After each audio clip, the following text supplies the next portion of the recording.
Good morning बच्चे लोग। तो कैसे हैं आप लोग? बताइएगा कमेंट्स करके। अभी हम क्वाड्रेटिक इक्वेशन क्लास 10 का एनसीईआरटी से पढ़ा रहे थे। उसी में प्रीवियस ईयर का एक क्वेश्चन है जो कि सीबीएसई 2016 फॉरेन में पूछा गया है। और इस क्वेश्चन को देखते हैं। इस क्वेश्चन में क्या करता है बच्चे लोग, ये two digits number is 4 times the sum of the digits. एक टू डिजिट्स की संख्या है जो कि उसके सम ऑफ डिजिट्स, उसके दोनों संख्याओं को जोड़ दिया जाए तो उसके 4 गुना है। और वो जो डिजिट्स है उसके डिजिट्स के प्रोडक्ट्स का 3 गुना है। तो अब इस चीज को हम समझते हैं कि एग्जैक्टली क्या बोल रहा है। सबसे पहले हम टू डिजिट्स नंबर पर जाते हैं। तो टू डिजिट्स नंबर हम अगर मानते हैं तो कैसे मान सकते हैं? तो टू डिजिट्स नंबर को जब भी मानेंगे तो हम इस तरह से मान सकते हैं 10x+y। तो ये टू डिजिट्स नंबर हो गया, जहां पर टेंस की जगह पर या दहाई का अंक x है और इकाई का अंक यानी वंस की जगह पर y है। अब कैसे फॉर्म करेगा टू डिजिट्स नंबर? सपोज की x का वैल्यू 2 हम ले लेते हैं, यहाँ पर y का वैल्यू हम 3 ले लेते हैं। तो संख्या क्या हो जाएगा हमारा? 2 3। ये टू डिजिट्स का नंबर हो गया, 23 हो गया। तो जैसे जैसे वैल्यू एक्स और वाई का निकलेगा उस तरह से संख्या निकलेगा। अगर एक्स का वैल्यू 4 है, वाई का वैल्यू 8 है, तो 48 संख्या हो गया। तो इस प्रकार देखते हैं कि टू डिजिट्स नंबर कैसे फॉर्म होता है, कैसे मान सकते हैं। तो बच्चे लोग बताइएगा समझ में आया ये बात कि नहीं? पूछिए। टू डिजिट्स नंबर के बारे में बहुत लोग जानते होंगे, फिर भी जो नहीं जानते होंगे उनके लिए है कि 10x+y जो है टू डिजिट्स संख्या को मानते हैं। तो अब हम टू डिजिट्स नंबर ले लिए 10x+y। अब क्या कहता है क्वेश्चन के अनुसार? एक 4 times the sum of the digits. इसके सम ऑफ डिजिट्स क्या हो जाएगा? 4 टाइम्स है, तो 4 इंटू सम ऑफ डिजिट्स क्या हो जाएगा? x+y हो जाएगा।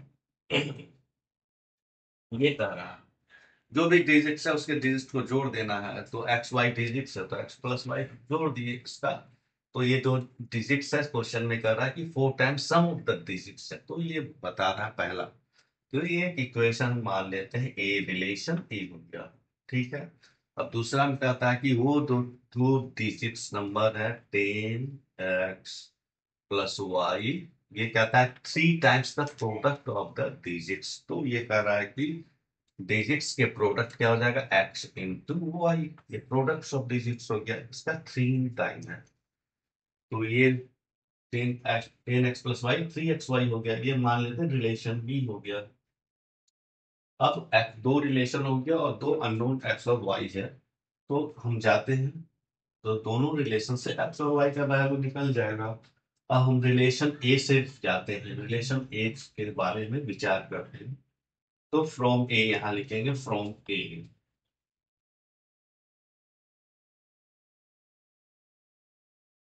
तो फ्रॉम ये क्या लिख सकते हैं? 10x+y equal to 4x+4y। ऐसे ए से आ गया ये रिलेशन। अब x वाला को एक जगह कर लेते हैं, y वाला को एक जगह कर लेते हैं। तो इस x टर्म को इधर ले आते हैं तो क्या हो जाएगा? 10x-4x इक्वल टू, इस y को उधर ले जाते हैं तो 4y-y। इसका मतलब होता है कि 10x-4x 6x हो जाएगा और 4y-y हो जाएगा 3y। तो इससे x और y में रिलेशन आ गया मेरा। तो इसका मतलब है कि दोनों तरफ दो तीन तीन से डिवाइड कर दें तो क्या हो जाएगा? 2x equal to y। अब एक y का वैल्यू 2x, ये एक x और y में रिलेशन आ गया कि 2x इक्वल टू y। अब इस रिलेशन को हम बी में रखेंगे।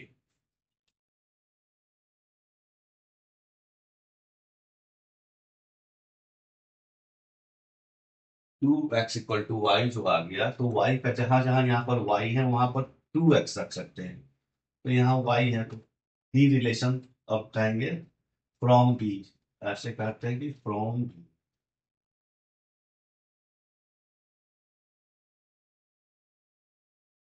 अब क्या है कि 10x, और y का वैल्यू क्या लिख सकते हैं, 2x लिख सकते हैं। तो यहाँ पर जहां जहां y है 2x लिख सकते हैं, क्योंकि रिलेशन बी ये से प्राप्त हुआ है।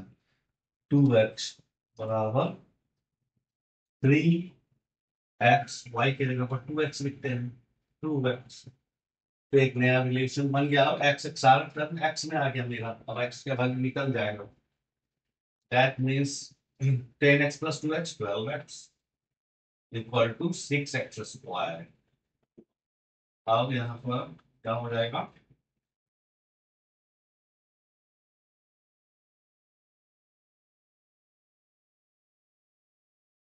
2x बराबर x² आ गया। That means x² - 2x = 0। इस रिलेशन से आ गया क्वाड्रेटिक इक्वेशन। अब इसका वैल्यू निकालेंगे तो कुछ नहीं, सिंपल है, ज्यादा सोचेंगे नहीं। x कॉमा ले लेते हैं, x - 2 = 0। इसका मतलब है कि x का एक वैल्यू 0 निकलेगा और x का वैल्यू एक 2 निकलेगा। तो चूंकि ये डिजिट्स है, x क्या है, डिजिट्स है संख्या का, इसलिए 0 नहीं हो सकता है। x 0 हम नहीं लेंगे, तो x बराबर 2 लेंगे। तो अब क्या हो गया, संख्या मेरा क्या हो जाएगा,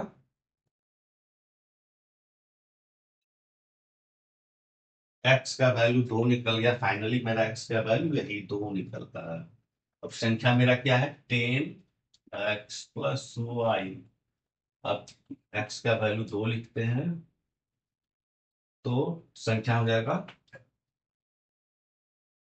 तो y का वैल्यू कितना ले लेंगे हम, 10x + y है, तो यहाँ से y का वैल्यू निकाल सकते हैं। तो यहाँ से पहले y का वैल्यू ले लेते हैं, y बराबर 2x है। तो y का तो बराबर क्या हो जाएगा, 2 × 2 यानी 4 हो जाएगा, y का वैल्यू 4 हो जाएगा। अब संख्या क्या है, 10x + y, तो y x का वैल्यू 2 है, तो 10 × 2 का प्लस y का वैल्यू कितना है, 4। तो कितना संख्या हो जाएगा, 20 + 4 = 24।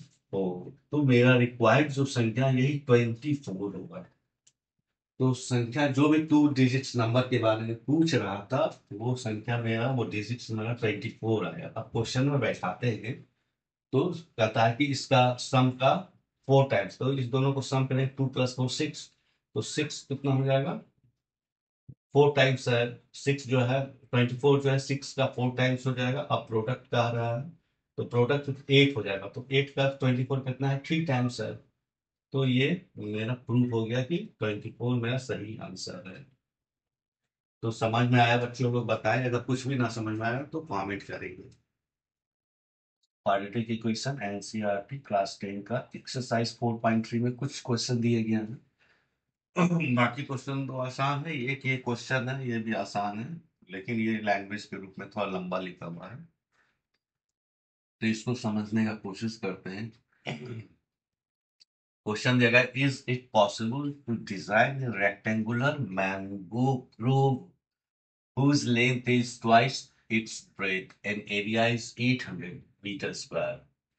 क्या ये पॉसिबल है कि एक रेक्टेंगुलर मैंगो का ग्रुप तैयार किया जाए, इसका लंबाई उसके चौड़ाई से डबल है और उसका एरिया 800 मीटर स्क्वायर है। अगर ऐसा पॉसिबल है, इफ सो, अगर ऐसा पॉसिबल है, find its length and breadth. अगर ऐसा करता है कि अगर पॉसिबल है तो इसका लंबाई और चौड़ाई बताइए। तो हम देखते हैं क्या होता है। क्वेश्चन में जो दिया गया, रेक्टेंगुलर मैंगो ग्रो मतलब आम का बगीचा होता है। रेक्टेंगुलर शेप क्या होता है, रेक्टेंगुलर शेप इस तरह से होता है। इसका लंबाई कुछ एल है, चौड़ाई मान लीजिए बी है, इसका हर एक कोण 90 डिग्री होगा, तो ये एक रेक्टेंगुलर शेप है। तो इसी प्रकार का एक आम का बगीचा कहता है जिसका लंबाई और चौड़ाई डबल डबल, लंबाई जो है चौड़ाई से 2 गुना है। तो इस क्वेश्चन में क्या कहा है, अगर चौड़ाई x मीटर है तो लंबाई 2x मीटर होना चाहिए, और इसका एरिया क्या हो गया, 800 मीटर स्क्वायर होना चाहिए। अगर क्या ये सब पॉसिबल है, तो शेप के अनुसार हमने बता दिया। क्वेश्चन क्या पूछ रहा है कि इसका चौड़ाई, इसका ब्रेथ x मीटर हो तो इसका लंबाई जो है लेंथ होना चाहिए 2x मीटर, और पूरा एरिया जो बताया है 800 मीटर स्क्वायर। क्या ऐसा पॉसिबल है? अगर पॉसिबल है तो इसका लंबाई और चौड़ाई, लेंथ एंड ब्रेथ बताएं। तो इसको इक्वेशन के रूप में कैसे फॉर्म करेंगे? तो इसका एरिया का जो फॉर्मूला होता है रेक्टेंगल का, क्या हो जाएगा, रेक्टेंगुलर एरिया ऑफ रेक्टेंगल क्या होता है, area of rectangle.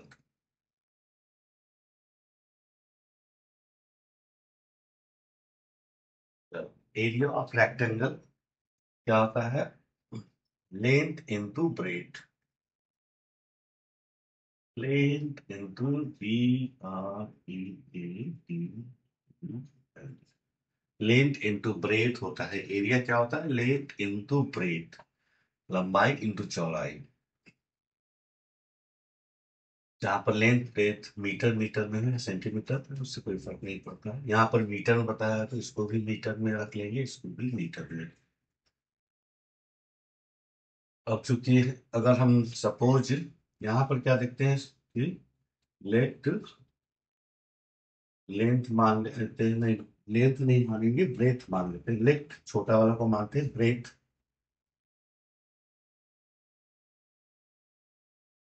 X metre. तो क्या हो जाएगा, ब्रेथ क्या हो जाएगा 10, 10 लेंथ क्या हो जाएगा,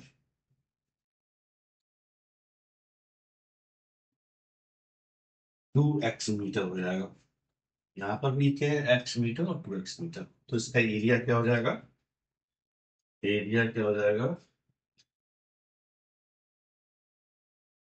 x into 2x, x into 2x। यहाँ पर दिया हुआ एरिया क्या है 800 मीटर, तो इसको हम 800 मीटर कर देते हैं, 800।